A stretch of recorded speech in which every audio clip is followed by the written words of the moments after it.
Hello friends, welcome to my channel, a channel for learning simple coding. If you find this video to be helpful, please like, share and subscribe my channel.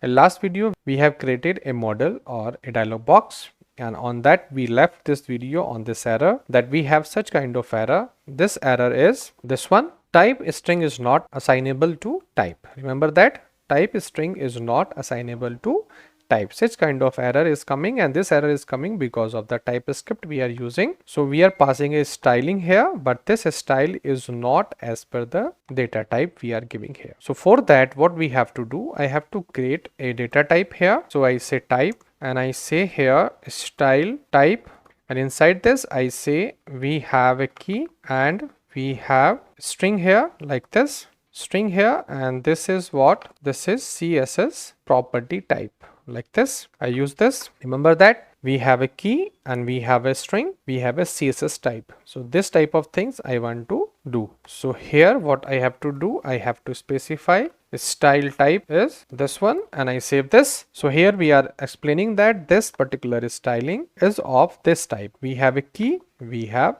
the CSS property, string we have. So this complete key and value pair, this one is a CSS property. This one is also as a CSS property that we have to mention here. And you see in bottom spelling is mistake. That's why it was showing the bigger size from the bottom. So it was the mistake in the last video that was showing the you can say bigger size from the bottom. And you see that if I see this now, so this styling error is gone. You see this error is gone now because of this, because we have providing it a data type and we created this like this. If you have such kind of error in your application, so what you have to do, you have to specify that there is a key and a string type and it's a CSS property that we have to assign this object, and this object is working perfectly, and we have removed this error also. It's a small one, small mistake that we do when we use Typescript. So because of Typescript, we have to specify here type of this, and now we have specified in styling that we have this type of